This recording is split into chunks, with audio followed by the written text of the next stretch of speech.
বড়। কত গুণ? 100 গুণ বড়। মানে মিল্কি ওয়ে গ্যালাক্সি ঘুরতে যদি আপনার 1 লাখ বছর লেগে যেত, এটা ঘুরতে 1 কোটি বছর লেগে যাবে। কত বছর?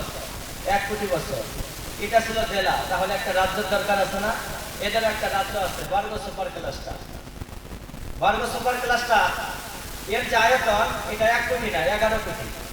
মানে আপনি প্রতি সেকেন্ডে 3 লক্ষ কিলোমিটার বেগে চলে। আপনি আলোর ফোটনে ভ্রমণ করছেন, 3 লক্ষ কিলোমিটার বেগে চলছে আপনার নিয়ে। আপনি পুরো 11 কোটি লেগে যাবে এরিয়াটা আপনাকে ঘুরতে।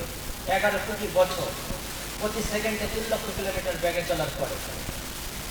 ও ভাই, এটা ছিল একটা রাজ্য, তাহলে একটা দেশের দরকার আছে না নাই? একটা দেশও আছে, সেটাকে বলে ল্যানিয়াকিয়া সুপার ক্লাস্টার। এর আয়তন 11, 12, 13 নয়, এর আয়তন হলো 52 কোটি আলোকবর্ষ।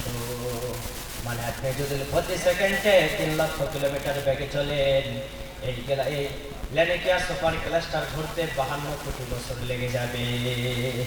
এরকম তারকাদের একটা দেশ আছে, যেটাকে আমরা বলি ইউনিভার্স, মানে পুরো মহাবিশ্বকে যে অবধি বিজ্ঞানের অবধি দেখতে পেরেছে টেলিস্কোপের দ্বারা। কি দিয়ে? টেলিস্কোপ দিয়ে যতটুকু দেখেছে, এই এরিয়াটাকে ইউনিভার্স বলা হয়, অবজারভেবল ইউনিভার্স, যেটাকে টেলিস্কোপের দ্বারা দেখা হয়েছে। তো এটার আয়তন কত জানেন? এটার আয়তন 52, 53, 54 না, 100, 200, 300 না, 93 বিলিয়ন আলোকবর্ষ, মানে 9300 কোটি আলোকবর্ষ। কত? 9300 কোটি আলোকবর্ষ।